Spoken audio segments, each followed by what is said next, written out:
Bonsoir mesdames, bonsoir messieurs, ravi de vous retrouver ce lundi à notre émission Sportez-vous bien, comme vous le savez, tous les lundis, 20h, 20h45, avec toutes les disciplines, le foot, le basket, le hand, le volley, le futsal, et puis des invités sur le plateau, comme tous les lundis, je vous le disais. Bonsoir Philippe. Bonsoir Clément. Beaucoup d'informations, beaucoup de péripéties et on espère des choses qui sont encore un peu troubles dans le sport que j'affectionne particulièrement et qui, on espère, vont s'éclaircir avec le temps. On en parlera tout à l'heure puisque peut-être que nous aurons à notre studio des responsables du basket, aussi dans notre créneau de club. Et puis je vous le disais, il y a des invités sur le plateau. Et ce soir, nous avons la chance de recevoir Madame Nicole Sylvestre, la secrétaire générale du CITOSMA. Bonsoir Madame Sylvestre et merci d'avoir accepté mon invitation. Monsieur, et bonsoir les auditeurs de Zouk TV. Merci. Vous restez avec nous. Oui. On va commencer avec le football, Philippe.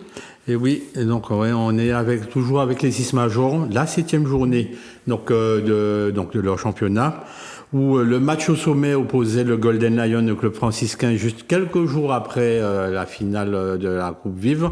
Et le Golden Lion a confirmé une certaine emprise sur le football martiniquais en battant une deuxième fois le club franciscain sur le score de 2-1. La Samaritaine et l'USA Montinoise n'ont pu se départager un but partout. Et le club colonial a défait l'Aiglon 4-2. Une rencontre que nous pouvons assister en ce moment. Donc à l'écran. Donc ce qui donne au classement. Donc le club franciscain toujours en tête devant le Golden Lion avec 23 points, 3e club colonial 17 points, 4e Samaritaine 13 points, 5e l'Aiglon et l'US Diamantinoise avec 11 points.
Oui, c'est vrai, c'était pas évident. Ils ont eu une bonne entame de match. On a pris un but, on s'est fait surprendre. Heureusement pour nous, on a su rebondir, on a su réagir tout de suite. Tout de suite, c'est-à-dire que c'est vrai qu'on a égalisé, ça a été mieux. Mais bon, je pense que c'est un match qu'on aurait pu tuer plus vite et le maîtriser. Mais c'est vrai qu'on est entré trop dans une facilité. Bon, ce qui fait qu'on prend un deuxième but, mais quand même, c'est de bon augure, on était venu prendre les 4 points. Ben, on manque pas seulement à la troisième, hein. Je pense qu'on fait un bon 30 minutes. Et puis après, on plonge un peu physiquement, parce qu'on a des joueurs qui reviennent de blessures, qui reviennent d'absence assez lointain. Ça fait déjà un petit moment qu'ils n'ont pas joué. Donc c'est des joueurs qui sont en manque de rythme, hein, c'est tout. Hein. Comme je leur avais dit, bon, ben, on essaye, on continue. On sent aussi qu'on avait une équipe en face qui était meilleure que nous physiquement, mais meilleure aussi techniquement. Donc au fil du match, ils ont repris le dessus et puis ils ont été meilleurs. Maintenant, nous, nos joueurs, ils savent qu'ils ont été absents pour certains. On a à peu près 5 joueurs qui ont été absents pendant une longue date. Donc là, ils ont besoin de rejouer, ils ont besoin de jouer des matchs pour pouvoir retrouver la forme. Mais malheureusement, on n'a pas beaucoup de matchs, donc qui fait que peut-être que quand ils vont trouver leur forme, le championnat sera terminé. Voilà, on a aussi joué, Philippe, la poule basse, c'était la 15e journée. Exactement, donc le Golden Star a battu la Sévère après 2-1. Le CO Trenel et l'Asso n'ont plus de se départager 0 but partout. Le club Péléen et le New Club également 2 buts partout.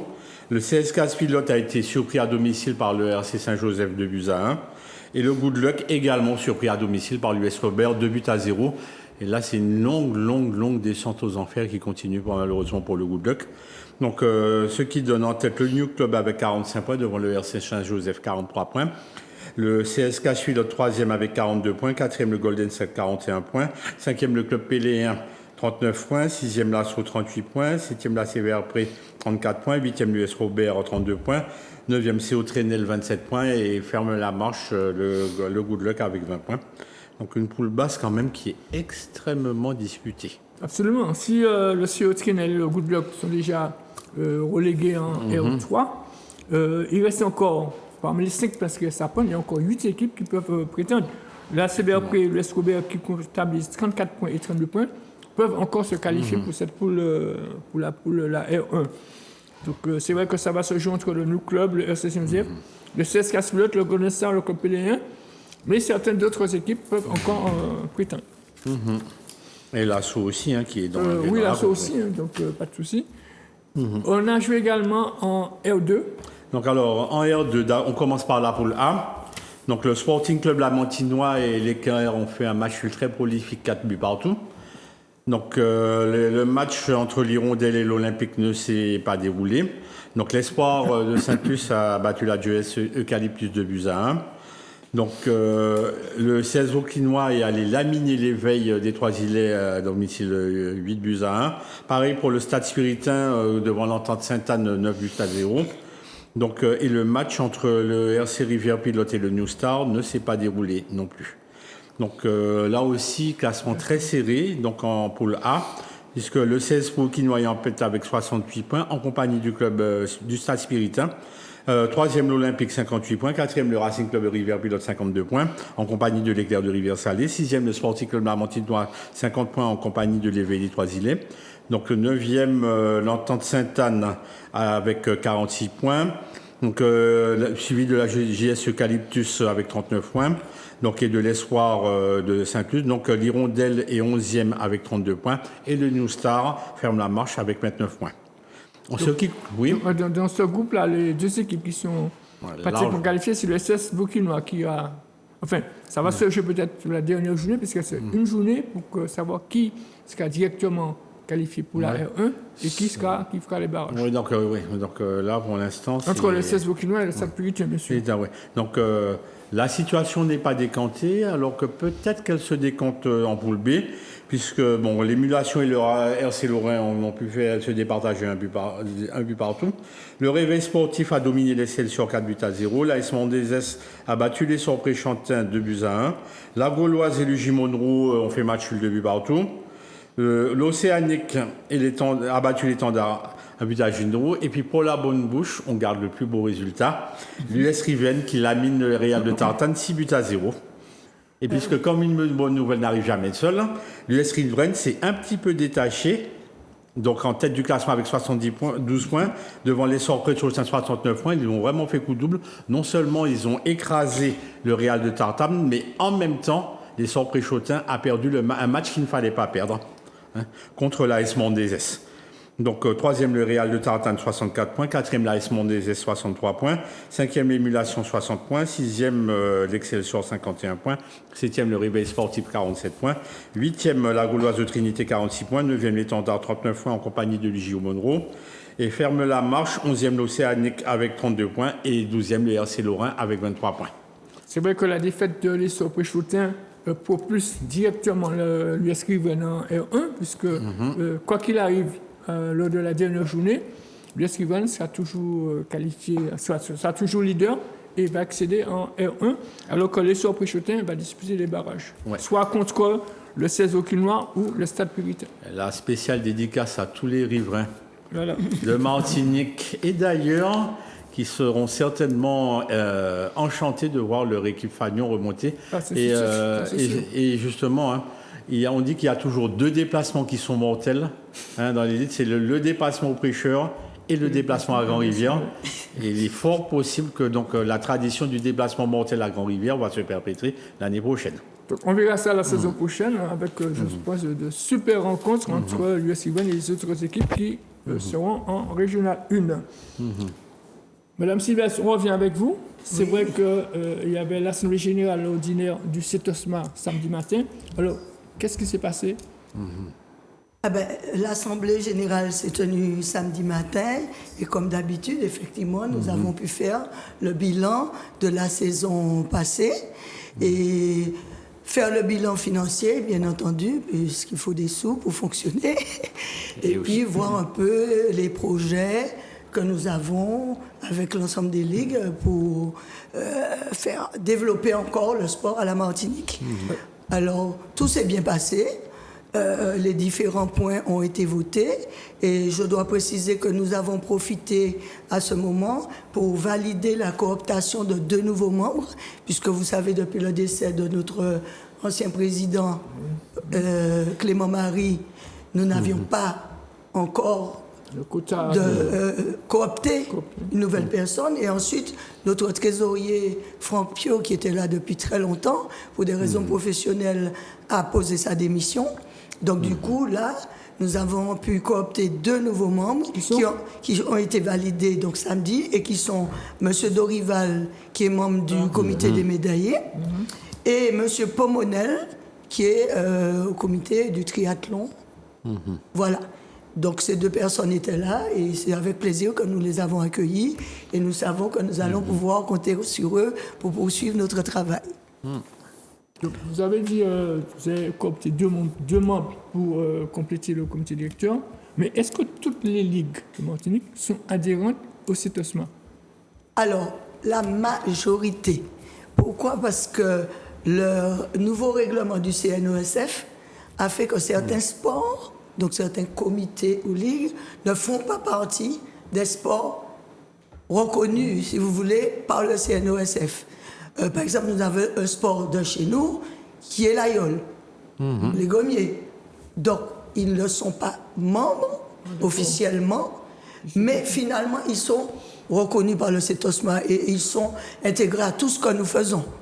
Donc, actuellement... Pardon? Pourquoi ils n'adhèrent pas alors? Ils adhèrent, mais je veux dire que c'est au niveau local, si vous voulez. Actuellement, nous avons 48 ligues qui sont affiliées et on en a décompté 50, plus bientôt 52, puisque nous avons 2 demandes, celle du e-sport et celle du football américain. C'est vrai que l'année dernière, il me semble que l'année dernière, la Ligue de gymnastique a adhéré, il me semble.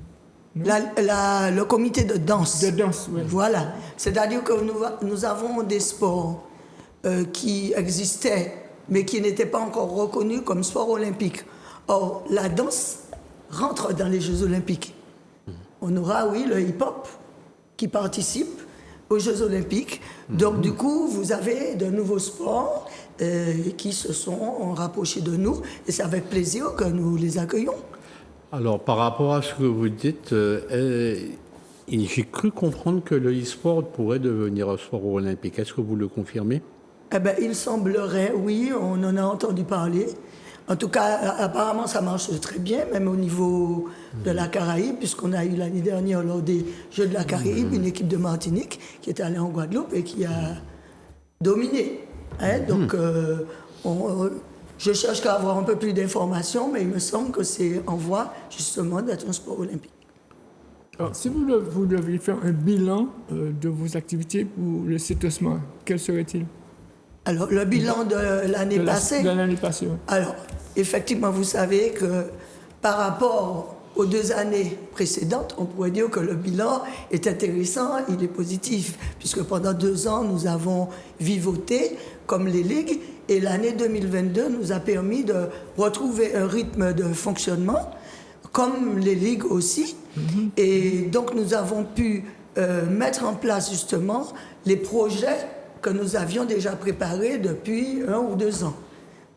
Et donc, par exemple, dans le domaine de la formation, de l'animation sur le territoire, la professionnalisation, le sport et la citoyenneté. C'est-à-dire que le CETOSMA se rapproche de plus en plus des ligues, mais de Monsieur Tout-le-Monde, de façon à l'informer, à lui proposer des formations et à l'aider à être mieux dans le domaine du sport. Alors, à quoi devons-nous nous attendre sur la politique sportive du CETOSMA pour l'année à venir?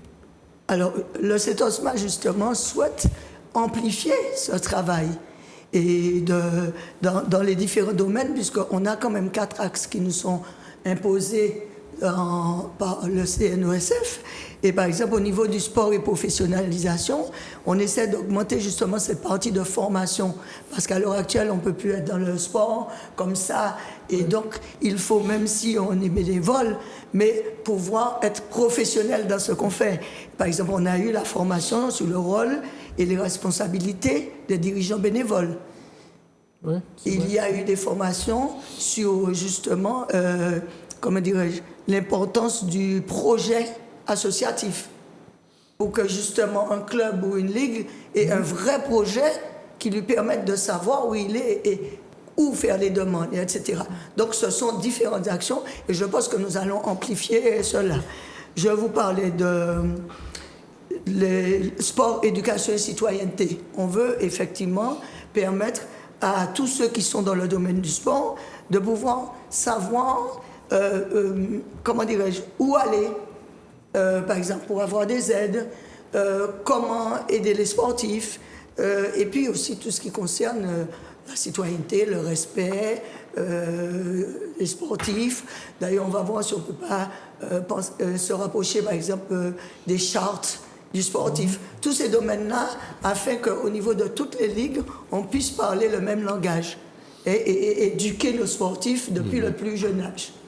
Voilà, il y a ce domaine. Et je pourrais dire au niveau des politiques publiques, là, il y a un effort qui est fait justement pour développer certaines actions sur le territoire, comme par exemple les parcours santé, voir comment on peut aider les communes à les animer. Le sport, par exemple, de plage qui a été développé depuis quelques... oui, c'est-à-dire que la présidente de cet acte a voulu que l'on puisse permettre à tous de pouvoir faire du sport sur la plage. Il n'y a pas que les beach volley, tout ce qu'on connaît, mais il y a tellement de sports que l'on peut pratiquer sur la plage, même s'ils étaient faits sur d'autres terrains, comme le beach rugby, etc., etc.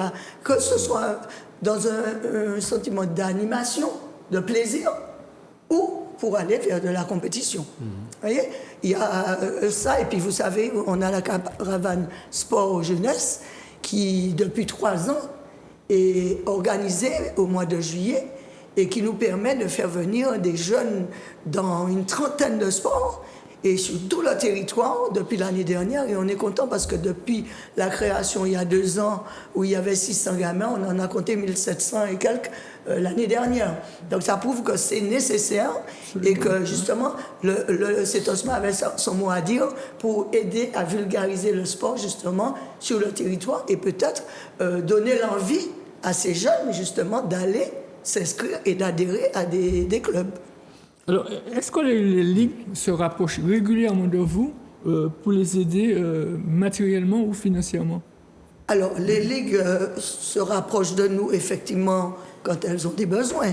Bon, déjà, le comité est composé de personnes appartenant aux ligues, que ce soit des présidents ou des secrétaires, etc.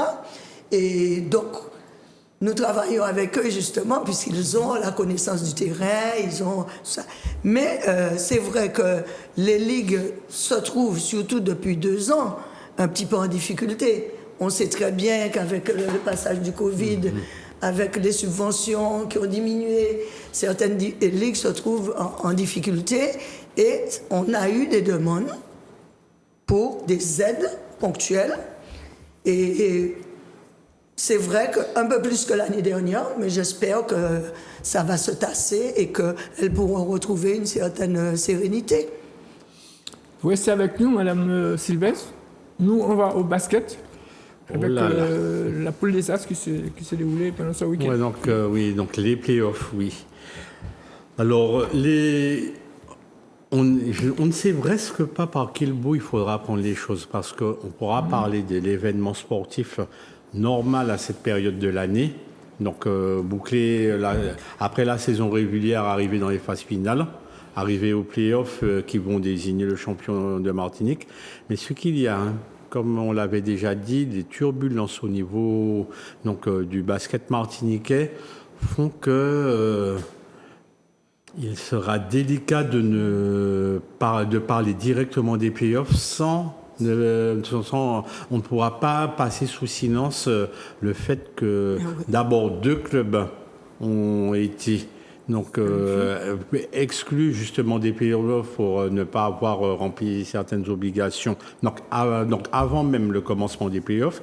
Et voici qu'un autre coup de tonnerre arrive, puisque les playoffs étant commencés, 2 des clubs masculins qui sont normalement censés faire disputer l'autre demi-finale de playoff que nous n'avons pas filmé, se retrouvent justement pris dans la tourmente et se retrouvent justement pour les mêmes raisons de non-obligation, donc de n'avoir pas répondu aux obligations. Donc ça veut dire que le Golden Star qui a gagné son match est directement champion. En théorie, c'est ce qui devrait se passer si on reste dans l'état des choses. Alors pour remettre un petit peu les choses dans le contexte, donc il y avait au départ 2 clubs, le Rebond Pilotin et le Golden Lion, qui donc n'avaient pas pu accéder aux playoffs alors qu'ils y étaient qualifiés.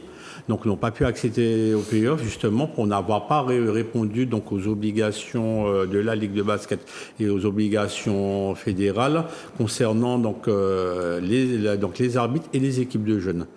Donc étaient qualifiés pour les playoffs en première demi-finale chez les messieurs la Gauloise et le Golden Star, et en seconde demi-finale les Wax du François et l'USAC de Floréal. Donc le Golden Star, que nous verrons en image tout à l'heure, s'est qualifié de façon régulière face à la Gauloise de Trinité en 2 manches, alors que il y a eu une première manche qui a été disputée entre l'USAC et les Wax, une manche que l'USAC a gagné 79-62, et alors que devait se dérouler ce dimanche le match, la deuxième rencontre. Voici que, venant de la Fédération française de basketball, la décision a été prise de ne pas permettre à ces 2 clubs de pouvoir disputer la deuxième rencontre et de les sortir de la compétition pour les mêmes raisons qu'on a sorti de la compétition. Le Rebond Pilotin et le Golden Lion pour n'avoir pas justement répondu aux obligations fédérales concernant les équipes concernant les équipes de jeunes et peut-être, je crois, concernant les hommes. Ouais. Est-ce que ces équipes ont fait appel? Alors, aux dernières on sait que le Rebond Pilotin, le Golden Lion, avait fait appel auprès de la fédération et que cet appel n'a pas été entendu. Mais là, concernant ce qui se passe au niveau de l'USAC et des Wax, on ne sait pas encore si un appel a été fait. Ce sera très probable qu'un appel sera fait parce que là, je n'ai pas souvenir d'avoir eu un précédent pareil donc au stade donc des demi-finales, des demi-finales de play-off, alors que les deux équipes ont déjà entamé la première manche de ces demi-finales, et que nous n'avons pas pu disputer la seconde manche des demi-finales parce que justement cette décision fédérale a été prise suite justement au non-respect au vu de la fédération de certaines obligations de pouvoir participer à la deuxième rencontre. Et là, c'est vraiment, j'essaie de rassembler mes souvenirs, mais je crois que c'est quelque chose sans précédent. C'est vrai que nous avions invité les responsables du basket à venir pour nous expliquer un peu ce qui se passait, mais ils n'ont pas pu venir ce soir. C'est vraiment dommage. Mais ça se passe, mais pour les garçons, mais est-ce que ça se passe aussi pour les filles? Donc pour les filles, il n'y a pas eu ce problème. Il s'est passé un autre imbroglio. Pour expliquer les choses, donc le Golden Star lui aussi était en demi-finale de play-off chez les filles aussi, et a remporté, c'est légitimement qualifié en remportant ces 2 rencontres face au Black Star du Saint-Esprit. Dans l'autre demi-finale, qui devait opposer la Gauloise de Trinité à l'Aigle Noir du Gros Monde. Donc l'Aigle Noir a remporté la première manche sur le score de 55-46, a perdu la seconde manche sur le score de 57-53. La belle aurait dû se dérouler là encore ce week-end. Et là encore, officiellement, la belle aurait dû se dérouler le samedi. Sans que on a demandé à ce que cette belle soit reportée au dimanche, sauf que les filles de la Gauloise s'étaient organisées pour jouer le match ce samedi, et on dit que le dimanche ce ne sera pas possible. Donc envoi de mail a été fait auprès de la Ligue de basket de Martinique, et elles ne se sont pas présentées. Et là, on ne sait pas ce qui se passe. Est-ce que cette belle va être rejouée ultérieurement? Est-ce que la Gauloise sera sanctionnée pour ne s'être pas présentée? Donc, aux dernières nouvelles, on n'est pas encore en mesure de savoir si cette belle sera faite, et si justement le second qualifié au final de play-off sera ou bien l'Aigle Noir ou bien la Gauloise. Donc, ce qui fait qu'on est en plein imbroglio. On va voir les images des rencontres que nous avons filmées ce week-end, et puis les différents résultats, et puis on en reviendra tout après.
Ah mais complètement, ça s'est vu. Hein. Donc déjà au match aller, on a perdu une joueuse. Au match retour, on en perd encore, on perd notre capitaine, on perd. Voilà quoi, donc ça fait partie des choses, hein, ça fait partie du sport. Ça arrive. Et sinon, quels sont... L'objectif c'était déjà de prendre du plaisir, donc la saison à venir, forcément les objectifs sont revus à la hausse. Hein, donc vous avez dû le voir, on a une équipe très jeune, donc on essaie de faire la mayonnaise prendre avec quelques anciennes, mais bon, les objectifs pour l'année prochaine sont forcément revus à la hausse. Okay, non, pas du tout. Après la première demi-finale, on était un petit peu frustrés. On n'avait vraiment pas donné notre plein potentiel et on a dû remettre les pendules à l'heure. On s'est parlé, on s'est écouté surtout. On a travaillé et je crois que ce soir, j'ai quand même envie de retenir qu'il y a vraiment du mieux par rapport à la première rencontre. Évidemment, c'est pas parfait, hein, mais on voit qu'on est capable à un moment de prendre des décisions, d'évoluer, de progresser entre 2 matchs à 3 jours d'intervalle et ça, c'est très positif. Ah bon, on travaille depuis le début de la saison, c'était un objectif, on l'avait clairement dit au début. Donc maintenant, on doit finaliser les choses, on va attendre de savoir contre qui on va jouer et puis on va se préparer en fonction de façon à pouvoir remporter le titre cette année. Ok. Voilà, donc on va voir après la rencontre entre le Golden Star et la Gola Trinité. Chez les messieurs, oui. Si Grégory veut...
vous l'accorder, comme on n'avait rien à perdre, on a gagné. Donc l'histoire est claire, il ne faut pas qu'on se montre à nous-mêmes. On est au playoff par le coup de règlement. Maintenant, je redis encore et je maintiens, bravo à mes joueurs, on avait assuré le maintien pour ne pas aller plus bas. Et on a perdu 10 joueurs, donc on est en phase de reconstruction. Donc les jeunes se sont bien débrouillés, c'est très bien. Et ma foi, je ne suis pas du tout déçu, bien au contraire. Ils ont fait le boulot comme il le fallait. Maintenant, c'est vrai que ça, c'est dur. Mais honnêtement, notre place n'est pas forcément là. On est là, on le prend quand même. Mais je remercie ces jeunes qui ont bien voulu venir quand même, malgré les imperfections très très grandes à tous les niveaux. Oui. C'est vrai que les consignes ont été de rester appliquées, quel que soit l'adversaire, de rester appliquées, de suivre les consignes et puis de rester concentré. C'est vrai que l'écart a été important, mais c'est vrai que c'est toujours une difficulté de rester sur nos bases, de rester concentré. Et c'est vrai que les joueurs ont essayé quand même de s'appliquer ce soir sur les systèmes, sur la défense, en attaque, aussi bien en défense. Oui. Voilà, donc on poursuit avec le futsal, Philippe, rapidement. Donc, c'était les demi-finales. Donc demi-finale, donc première demi-finale où le FC Floréal a battu le Lac 212 de buts à 1. Et l'éternel relève namontinoise qui bat le Cosmos 5 buts à 3. Donc finale à venir donc entre la relève namontinoise et le FC Floréal. Hugo, il va nous mettre les images entre temps.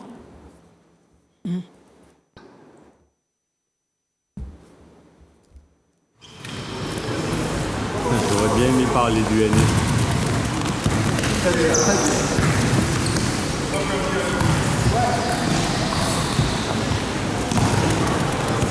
Formez bagaille, formez. Voilà.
Une très bonne équipe de Floréal.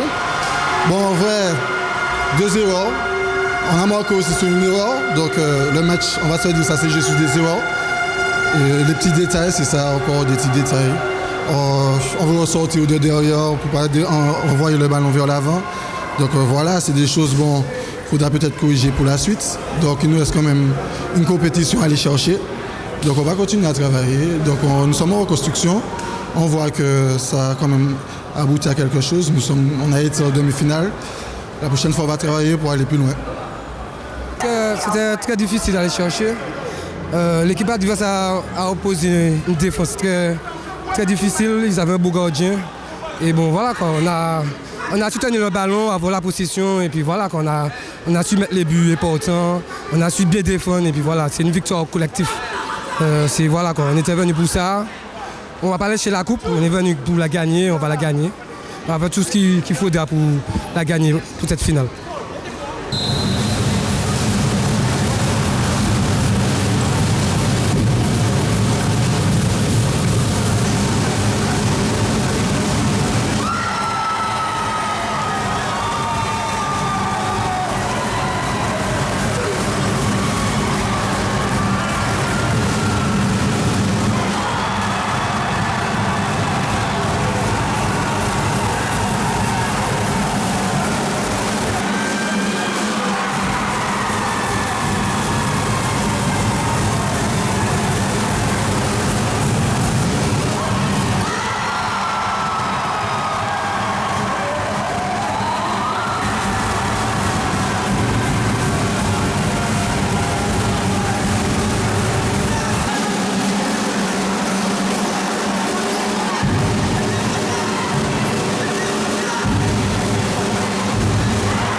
Alors dans ces matchs-là, c'est exactement ça. On marque le premier but, ensuite légère déconcentration, non l'euphorie, on encaisse un but de suite derrière. À ce niveau-là, ça fait cash. Après, on a fait 2 ou 3 erreurs qui nous coûtent des buts. Et le score reflète ces petites erreurs. On est sur la bonne voie encore une fois, mais ça reste un plafond de verre qu'on n'arrive pas à briser pour pouvoir accéder au Graal en fait. C'est une qualification de la douleur. On savait que jouer ici, ça allait être difficile pour nous puisque c'est l'équipe qui nous attendait. Mais je crois que ce soir, on a très bien joué. Mes joueurs étaient très motivés. On a su prendre le match du bon bout et on a gagné ce match. Je crois qu'on n'a jamais vraiment été inquiétés, même s'ils ont marqué 2 buts. Mais l'essentiel en Coupe de Martinique, c'est de se qualifier. Je dédie cette victoire à Stéphane Abol, à Lanetil, à Joël Cadol et à tout le peuple lamantinois. Et puis aux joueurs de la relève, les jeunes joueurs de la relève. Parce que sans eux, le club n'a pas de sens. Voilà, donc, Nicole Sylvestre, c'est vrai que vous êtes une athlète, une ancienne athlète.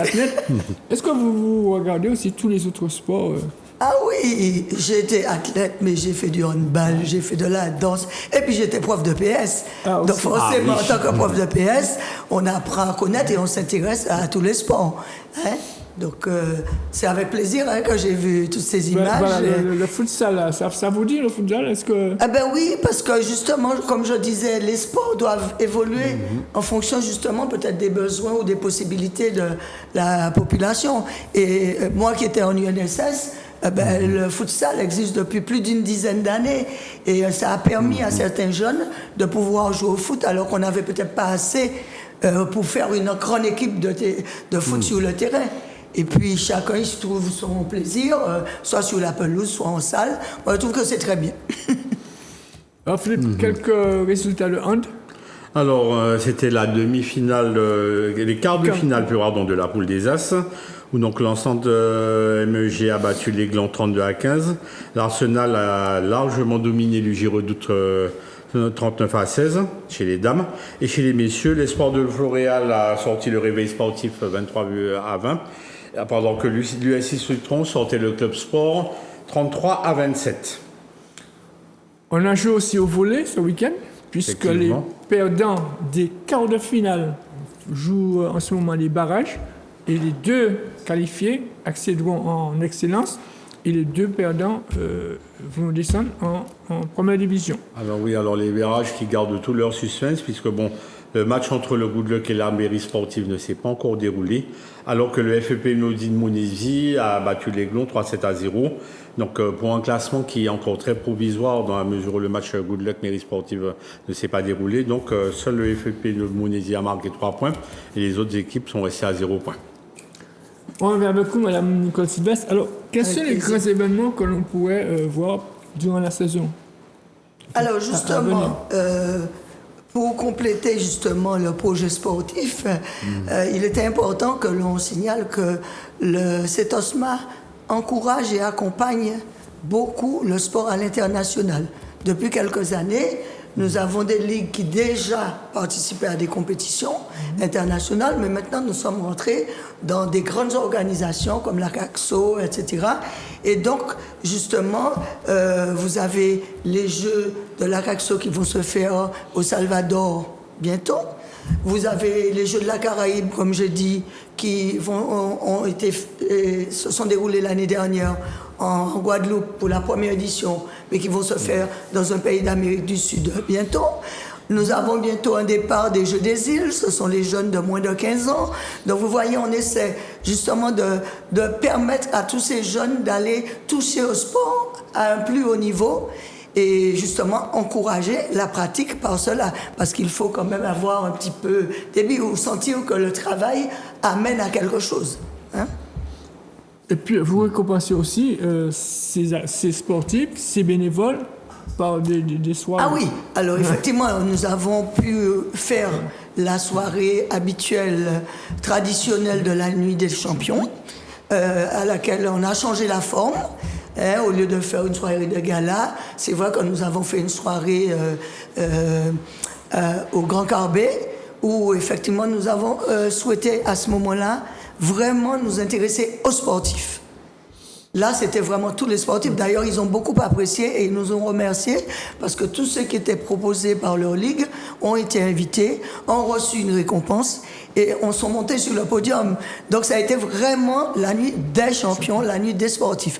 Par contre, c'est vrai que depuis 2 ans, nous nous sommes dit qu'il faut peut-être amplifier la reconnaissance envers les bénévoles. Quand on sait le travail qu'ils font et surtout comment c'est difficile maintenant de s'approcher.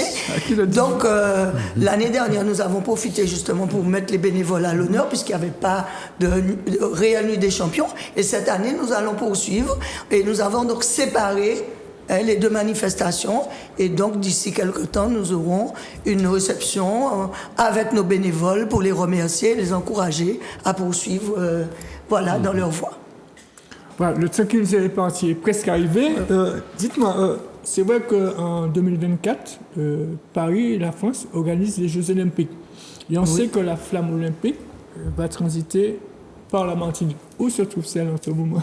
Alors, c'est vrai, nous sommes très contents d'avoir pu obtenir le passage de la flamme aux Antilles, puisqu'elle passera en Martinique comme en Guadeloupe. Alors, pour l'instant, je ne sais pas où elle est, mais tout ce que je peux vous dire, c'est qu'elle viendra, on l'a su il n'y a pas longtemps, à la Martinique en juin 2024. Et que ce ne sera qu'en juin 2023, donc de cette année, que nous saurons le parcours définitif des différentes étapes de la flamme. Donc vous serez tenus au courant.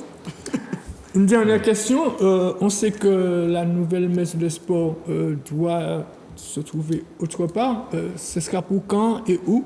Enfin, la nouvelle maison des sports. C'est-à-dire que le CETOSMA a souhaité à un moment délocaliser le bâtiment, parce que vous savez qu'on est auprès de la mer. Avec l'érosion, la mer a déjà pris sur le parking. Et il y avait des projets de la CTM de faire peut-être le CTSP passer par là. Donc, TCSP passer par là. Ce qui fait qu'on était en prospection.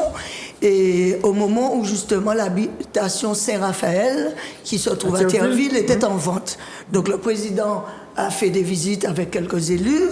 Et on s'était dit que c'était un espace assez grand, intéressant, qui offrait des opportunités. Mais c'est vrai que c'était assez cher et qu'il fallait qu'on ait l'aide, l'accompagnement de la CTM. Bon, le président nous a fait comprendre que c'était difficile et qu'il n'encourageait pas ce choix. Et donc qu'il préférait peut-être nous proposer plus tard une installation dans l'extension qui est prévue à l'IMS, au Lamentin. Ce qui pour lui serait mieux parce que c'est plus central et qu'il trouvait que Thierville était un petit peu excentré. Donc pour l'instant, le projet de Saint-Raphaël est abandonné et nous sommes obligés d'entretenir notre maison, donc de faire des travaux, de la restauration, parce qu'on ne sait pas quand on pourra aller vers l'IMS. Saint-Raphaël, c'est quand même bien parce que c'est vaste, il y a plein de terrain où on peut faire des centres d'hébergement. Oui, c'est grand, c'est vaste, mais il aurait fallu trouver les moyens parce que le terrain et les bâtiments eux-mêmes étaient déjà à un certain prix, je crois plus de 5 à 6 millions d'euros, et ce n'est pas le CETOSMA qui aurait pu porter ce projet tout seul. Donc, si la CTM avait pu nous aider, ou voilà, mais bon, on comprend très bien.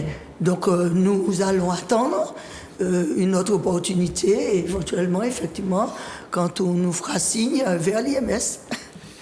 Tu as une question, hein? Oui, c'est-à-dire que de voir un petit peu cette implication quand même du mouvement sportif pour tout ce qui est intégration, citoyenneté, etc. Et que on sent que dans tout ce que nous avons échangé, que cette implication donc du CETOSMA et du mouvement sportif en général, donc pour la promotion du sport comme étant facteur d'intégration dans la société, se confirme réellement. Oui, c'est important parce que justement, c'est pas simplement regrouper des ligues, mais c'est vraiment être au service des ligues et les aider justement à s'améliorer dans tous les domaines.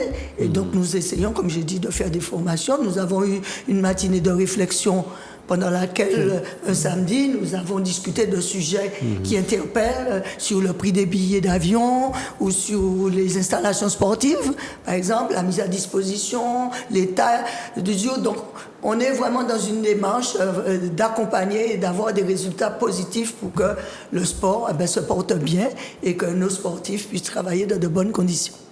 Merci Madame Sylvestre d'avoir accepté notre invitation. Je crois qu'on a fait le tour. Merci Philippe. Je te remercie comme toujours. Voilà, et merci pour l'invitation. Merci à Manuela et à Grégory pour avoir réalisé cette émission pour nous. Portez-vous bien et prenez soin de vous.